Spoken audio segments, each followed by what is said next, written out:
Ձերբակալվել է ՀՀԿ-ական նախկին պաշտոնյա Արման Սահակյանը։ Սահակյանը 2011-ից մինչև 2018 թվականը ղեկավարել է պետական գույքի կառավարման վարչությունը։ Հակակոռուպցիոն կոմիտեից հայտնում են, որ կառույցում քննվող քրեական վարույթի շրջանակներում ՀՀ քրեական օրենսգրքի տարբեր հոդվածներով նախատեսված հանցավոր արարքներ կատարելու մեղադրանքներով ձերբակալվել են մի շարք անձինք, այդ թվում պետական գույքի կառավարման վարչության պետի պաշտոնը զբաղեցրած անձը եւ այլ նախկին բարձրաստիճան պաշտոնյաներ։ Կոմիտեից մանրամասներ չեն հաղորդում։ Կան նաև տեղեկություններ, որ պետական գույքի կառավարման վարչության նախկին պետ Արման Սահակյանի վերաբերյալ քրեական վարույթով ձերբակալվել է նաև սոցիալական հարցերի նախկին նախարար Արտեմ Ասատրյանը, նաև ձերբակալվածների թվում է Հայկ Դավթյանը։ Քննչական կոմիտեից այս մասին տեղեկատվություն չտրամադրեցին։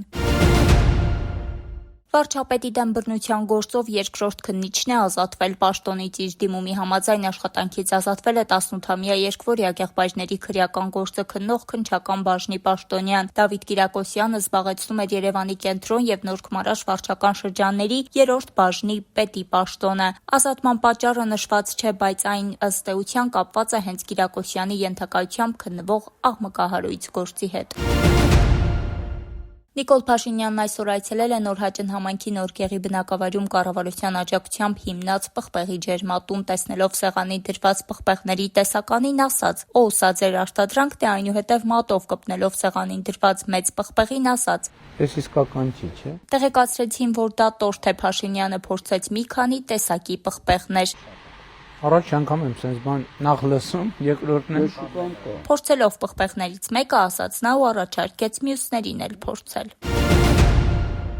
Աժտնտեսական հարցերի հանձնաժողովում ֆինանսների նախարարի տեղակալ Արման Պողոսյանը ներկայացրել է օրենսդրական փոփոխություն, որը նպատակ ունի խթանել ոսկեգործության եւ ադամանդագործության ոլորտները։ Նախագծով առաջարկվում է փոխել ոսկեայրերի ԱԱՀ հաշվարկման կարգը։ Արտադրողների դեպքում հարկը կգանձվի ոչ ամբողջ արժեքից, այլ առանց ոսկու եւ թանկարժեք քարերի արժեքի, վերավաճառողների դեպքում միայն գնման եւ վաճառքի գների տարբերությունից։ Փոխնախարարի խոսքով փոփոխությունը կբարձրացնի ոլորտի մրցունակությունը ու կնպաստի տնտեսվարողների դուրս գալուն ստվերից։